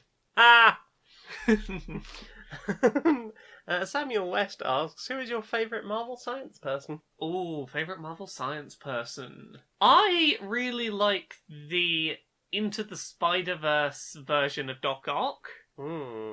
That's a good version of Doc Ock. Yeah, that's a good look. Yeah. I can't remember who pointed this out, but someone said was that last year? Was that last year or the year before? I believe it was last year. Yeah, science lesbian really became a thing last year. Oh, science lesbian was a thing last year. And I'm so here for that. I mean, I'm here for science lesbians. I'm always here for science lesbians. Yes, goggles and an amazing brain and the ability to do cool stuff. Yeah, I am very ready for. Yeah, so was it Octavia? Yeah, Octavia. Caladry asks, how do you deal with things you love coming to an end? I think there is value in stopping and taking time to be introspective and to think back longingly and positively on the good times it has brought you, and going trying to convince yourself a little, don't focus on the fact it's ending, focus on the fact that it gave you so much positive while it was around. I think that's how I try and look at it. Yeah, I often find when I've finished a really good book or a podcast series or something, that I will just sort of, usually there will be at least 20 minutes of just sort of sitting on my own in silence, just going, I'll just ruminate on the things. I will sometimes give myself some breathing room before I start something new, where I'm just I'm just gonna stay in the glow of that thing for a bit. Yeah, and just sort of have a moment's silence for that thing. And again, on the sort of introspection side, I find it healthy to take some time to be aware of your own feelings and go, it's okay to feel a little bit like, flattened out or empty when a thing you've been really enjoying sort of stops. And also, you develop a certain attachment to these things, so it's understandable to have that sort of, a feeling of grief for that. That's it. You have I've had the emotional crash when I finish, like, a 120-hour RPG, and suddenly I'm like, oh, okay. What do I do with my time now? Yeah, and it's important to, take the time to stop and recognise and acknowledge that feeling, rather than trying to pretend it didn't happen. Yeah. Just healthy self-reflection. Yeah, I think that's probably the best option. King Ping asks, is it important to understand yourself? Oh, very much. I feel like it's probably the most important skill you can work on. Yeah, I think that can be difficult sometimes. Oh, undeniably. I think there was a long time when I definitely didn't understand myself. Yeah, same. And I wasn't always the best person, and I think learning and growing a bit more and actioning on the things you've learned about yourself can be tough as well. Yeah, that's the step that comes after recognizing your faults and going, I want to change this about myself. And for no other reason than it is the right thing to do. Indeed, and to not forget that that's the thing you want to do, to keep it in your mind and keep sort of revisiting it. Yes, introspection is really important and really it's really good for it's a good step on the road to good mental health. It can be hard, it can take a lot of time, but, think about who you are, what you do, what you want to be, I think some of that, there is going to be an amount of, what am I? Yeah, read some philosophy books. Yeah. That can help, sort of, thinking about what it is to be you. And... Well, we went out just before New Year's, and I had one of those days where I was just like, I know we're having a night out, but I'm just gonna stand here and have a think about myself for a bit. And since then, I've had a really productive couple of weeks that I largely credit to just taking some time to go. But what about where I'm at? Where am I at? What do I want right now? Taking that time. I think that's another thing. Being able to just go, you know what? I need to just take some time to self-reflect. And switching everything off, or just stepping away from all of the things and spending some time on your own and just exploring. Spending some time, as scary as it might be, not just pouring the next piece of media into yourself and just sitting with yourself and going, yeah, but what do I, where am I at? Let's check in with me. Oh, get bored is another thing, I find. Yes. Allowing yourself to get bored rather than, as you mentioned, about being entertained. Be unentertained for a while. Get bored, and you'll probably find out a decent amount, apart from the fact that you're bored. Go for a walk, and don't fill your brain with stuff. Let your brain stuff come to you. Exactly. Deep one there. Becky Dewhill. Hi, Becky. Hi, I love you. Do you consider recording these as an act of love? I think so. I think recording these has been a very deliberate act of us time. Yeah. It's been a thing where it's like, hey, we might not spend every minute together, sometimes you'll be playing something on stream while I'm having a nap, and sometimes I'll go through media while you're at work, and it's just a nice, what you been up to this week? What are you doing? It's nice. It's a nice excuse to touch base with each other. And we get a hug at the end of every episode. We do.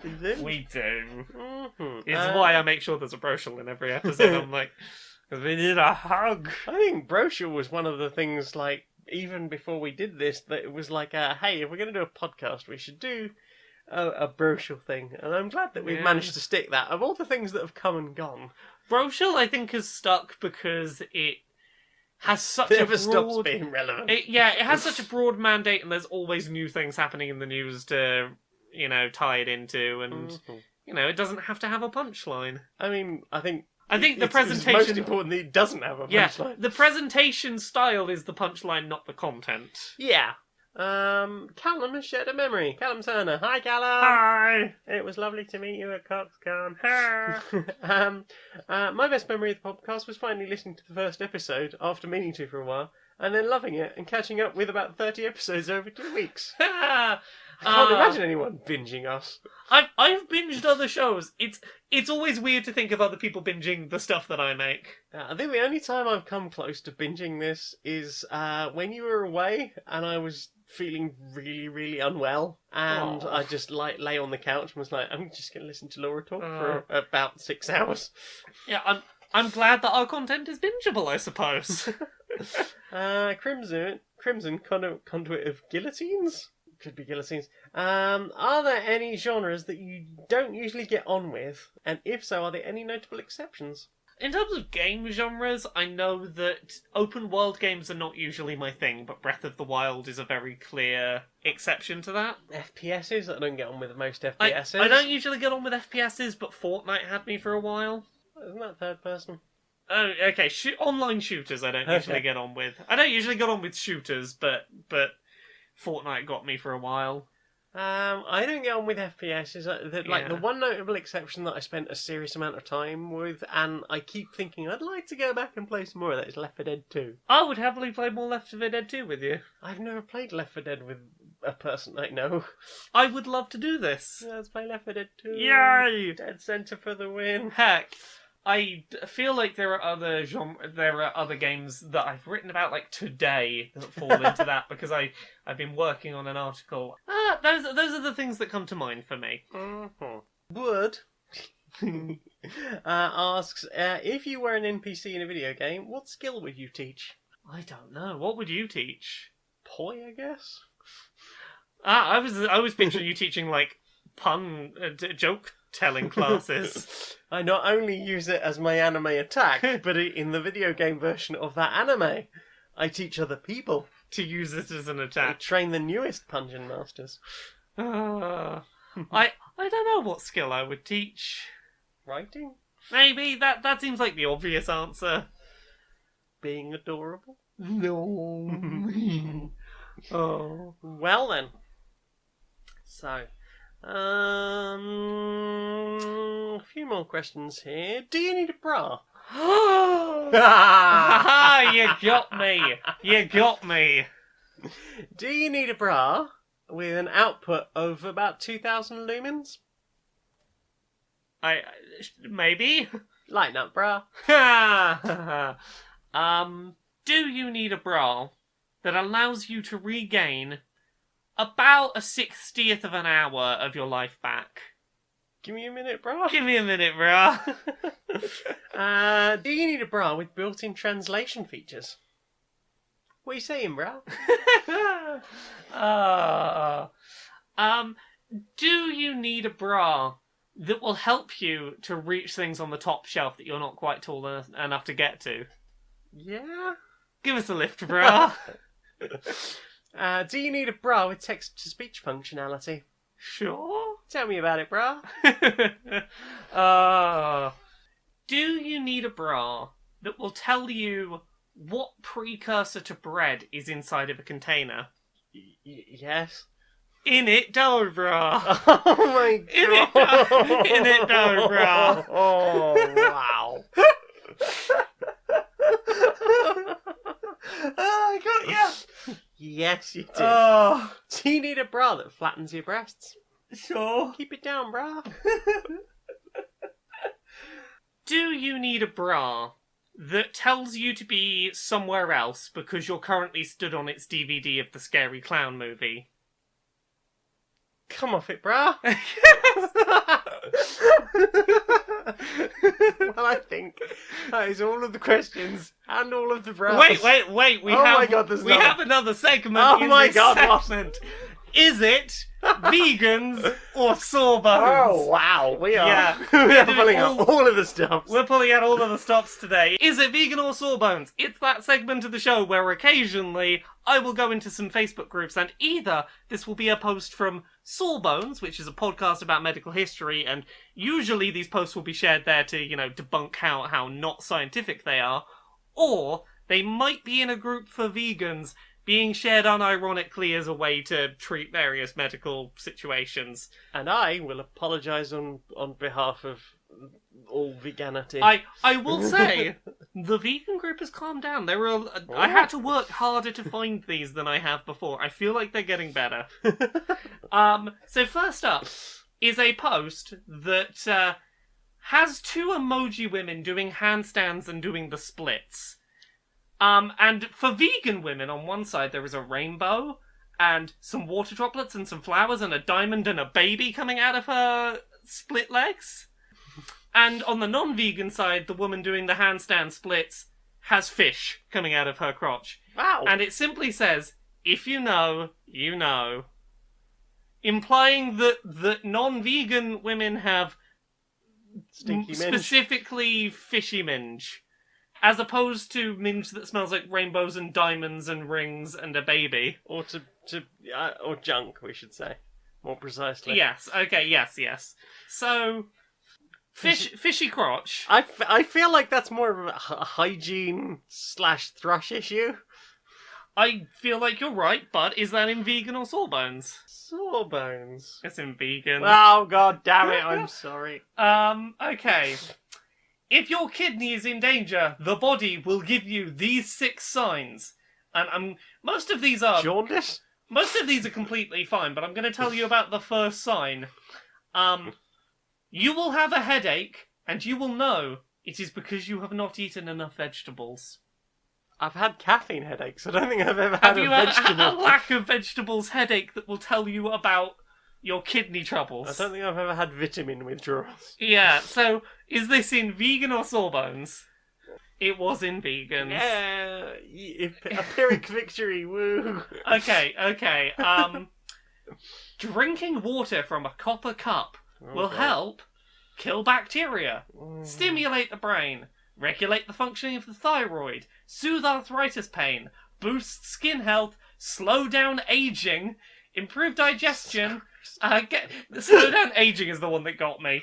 Get rid of anemia, lower the risk of cancer and heart disease. Well, this sounds like a cure-all, so I'm going to say Sawbones. Because a cure-all cures nothing. You are correct, it was in Sawbones. But, trick question, it was in Sawbones from a vegan group. Oh, god damn it. Okay. Let me. This is a long one, so I'm going to skim through it a little bit. Ooh. The navel. Ooh. Did you know why to put different oils in and on the belly button? Our navel is an amazing gift that our Creator has given us. Oh, Jesus. According to science, the first part created after conception is the navel. It is created, it joins the mother's placenta through the umbilical cord. It is surely an amazing thing. All our veins are connected to the navel, which makes it the focal point of our body. The belly button is life itself. And then goes on to basically... That sounds like some Gwyneth Paltrow goop bullshit. Yeah, so it's basically like, put neem oil on your belly button to get rid of pimples. Put almond oil in your belly button to achieve a glowing face. Put mustard oil in your belly button to get rid of dry, chapped lips. Okay, this sounds very medical, so I'm going with Sawbones again. It's in vegans. Oh my... Oh, I know. Oh, we're not all like this, I promise. I know, I'm sorry. Right, which one do I want to go to next? Woman tweets her genius potato necklace remedy for her son's 102-degree fever. Wow. The American healthcare system's fucked, huh? Yeah, it is. It's this thing that you see frequently where it's like, put a slice of potato in your sock and you'll see that it's drawing out toxins. No, That's just what happens when you leave a potato out. Yeah, when you leave a potato out, it oxidizes and turns black. It's not sucking gunk out your foot. So is this in Sawbone or Vegans, the potato necklace to cure a fever? Again, it feels very medical, so I'm going Sawbones? It's in Sawbones, Yay! thankfully. Thankfully it's in Sawbones. And just Sawbones this time. Just in Sawbones this time. I'm not guaranteeing that no vegan group has posted it, but not one that we've been looking at deliberately. Yes. This is a screenshot of a post. I got the flu bad in bed for 4 days. I made green juice and surely made me feel better. A heart eyes emoticon, fairy emoticon, cucumber, lemon, pear, broccoli, banana, avocado, coconut, kiwi, apple, banana again, lemon. And no spiritualina. I feel like some spiritualina went in there at some point. If there's no emoticon for it. Where's the algae emoticon? Where's the blue algae emoticon? So, with green juice to kill the flu. Green juice TM. Green juice TM. This week we're sponsored by green juice. Your recipe given in emoticons of various fruit and vegetable, and then a literal fairy to sprinkle magic on it to cure you. Ah, I see. This is a Hyrulean recipe. Yes. Oh god, it's vegans, isn't it? It is. Yeah. One more. Okay. What's your best juice detox recipe? There's no such thing as detoxing. No, your body has its own natural detox. It's called your kidneys and your bladder. And your liver. And your liver, and the various parts of your body that are designed to filter out the gunk. Yeah. Well. The detox recipe given, snort cocoa beans. I mean, I have snorted cacao before. I was trying to get high, it didn't work. But I did have really chocolatey bogies afterwards. But you weren't trying to detox. No, I was trying to get high, it didn't work. I have been high on cacao, but not that time. Yeah. Don't do it, kids. It's very bad for your sinuses. Detox recipe, vegan or sawbones? Vegans. It was vegans. Of course it was. I'm so sorry, everyone. That's alright, no need to apologise. Not all vegans are like this, but Hashtag not all vegans. It is a fun game to play occasionally. Well then. Time for this. Do you know what I want to see more of? What do you want to see more of? I want to see at least 100 more social justice warriors. That's a lot of social justice warriors. Yeah. Alright, Larry. Alright, Barry. How you doing? I'm not too bad, mate. Yeah. Yeah, it was called for celebration. Oh yeah, what are you celebrating? Well, I believe this is the 100th time that we have got together to have one of these little Have we had 100 of these little Yeah, I don't know why I've been monitoring that. So You've been keeping a little tally of how many nice yeah, lovely. hugs and cups of tea we've had. Yeah, hug, cup of tea, lovely. Exactly. Well, for 100, I've been thinking about something this week, as I am want to do. As you want to do. As I am want to do. So, not so great news. There's talk of war again, as is a thing in the world. I mean, when isn't there? Yeah. If we're genuinely honest about it. if we're honest with ourselves, yes, but I mean, more visible threats of war in places that we're paying attention to, at least. In places that perhaps Western media is being a bit more public about. Yeah, but it got me thinking about the ways that people convince young people to go into the army. Yeah. Because, there's a lot of people who end up going to the army, not because they necessarily consider themselves people who should be fighting for their country or who want to see war, or... a lot of it is often people who don't really see any other choices for their future. There's a lot of that happens. Yeah, and I mean, I think there is a lot in army recruitment advertising that will very often focus on hey, you could get an education, you can see the world, you could, you could learn a vital skill that will be with you for the rest of your life. But the thing that underpins that, obviously, is, hey, come join the army to travel the world, get skills, get an education, ... because you can't afford to do that without putting yourself potentially in the firing line of bullets. Yeah, come be a hired killer because the infrastructure of your country is absolutely fucked and skewed against you because capitalism. Exactly. Whoa. Are you a person who has had a disadvantaged life, start in life, and cannot afford to go to higher education or learn a skill that will carry you through life? Why not join our murder squad? And it's depressing because I feel like it is probably the case that in a world where, for example, higher education was better funded or free for the people accessing it, where you abolished tuition fees, for example, for higher education, or put more money into helping disadvantaged people be able to go and earn skills, you'd probably have fewer people going to war. And less desire to sort of run headfirst into, let's go and do a little bit of minor colonialism tidy up in some area that's, you've discovered how many barrels of oil? Yeah, and the depressing thing is that, that would reduce the number of people in the army, which is not what government probably want. Which is I mean, there is a lot of money to be made in weapons, I understand. There's a lot of money to be made in war, but indeed, there's no profit in peace, as somebody once said. But I feel like it is a thing that, I feel like while we can't necessarily as a people go, no wars, and the government doesn't necessarily have a reason to listen to us, perhaps, I feel like it is a lot of an easier sell to go, we should be making higher education and vocational courses more accessible for more lower income people, and hopefully as a net result, lessening the number of people who feel forced to go into war just to, hope they can make a living someday afterwards. Yeah, only what is it for them when they come out? People, very often the people responding to these army recruitment videos or military recruitment videos are, veterans going, I might have got my electrical engineering qualification, but I also have PTSD and most of my friends have died. Yeah, exactly, which, they don't really advertise that up front. They don't. And even though people probably know it's the case, they roll the dice on anyway, because sometimes they don't have any other hope, sadly. Yeah, I feel like initiatives to make things easier for lower income people and to improve odds of higher education and training for lower income people are explicitly anti-war policies that we should probably be pushing for. Yeah. Do you fancy that hug? Very much so, mate. Very much so.